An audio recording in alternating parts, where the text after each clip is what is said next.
bugs. These miniature marvels may creep you out, but the Bible talks about many different insects. There are over 18 different bugs listed in the Bible. Let's take a look at the scripture and discover some amazing facts about these creepy, crawling creatures. Having trouble finding the motivation to clean your bedroom? God talks about the hard-working bug in Proverbs 6:6. Go to the ant, O sluggard, observe her ways and be wise. Now, I'm not saying there's ants in your room. I'm saying that the ant colony survives and thrives because every ant is assigned a job and they work hard to complete their mission.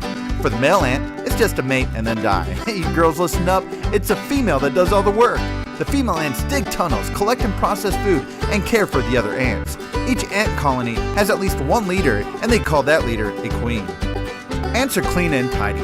Some worker ants are given the job of taking the trash from the nest and putting it outside in a special dumping ground. Starting to sound familiar? Now you know how this relates to cleaning your bedroom.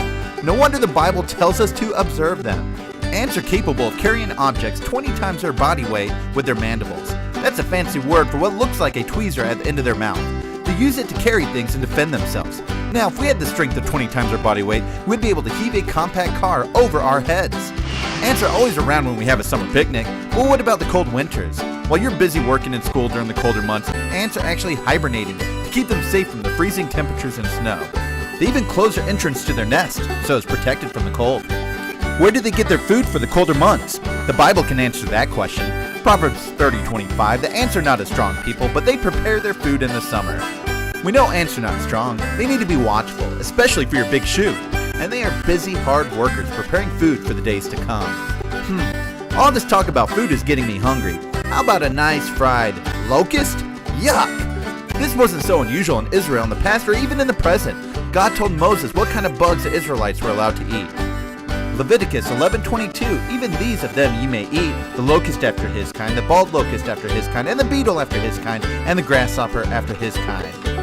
Entomophagy, now that's a big word, is a practice of eating insects. It is a growing industry with more than 1,400 insect species being gobbled in 90 countries. Grossed out by the idea of eating insects? John the Baptist ate locusts, just read Mark 1:6. But then again, he also wore camel's hair and lived in the wilderness. You're probably not going to do that either. How about bees? There's even a riddle in the Bible about those little stingers. Out of the eater, something to eat. Out of the strong, something sweet. Well, that's in Judges 14, when Samson saw a swarm of bees and honey inside a lion's carcass. The honeybee is the only insect that produces food eaten by man, and honey is an amazing food. It never rots, and it includes all the substances necessary to sustain life, including enzymes, vitamins, minerals, and water. Now, the honeybee has to work extremely hard to produce honey.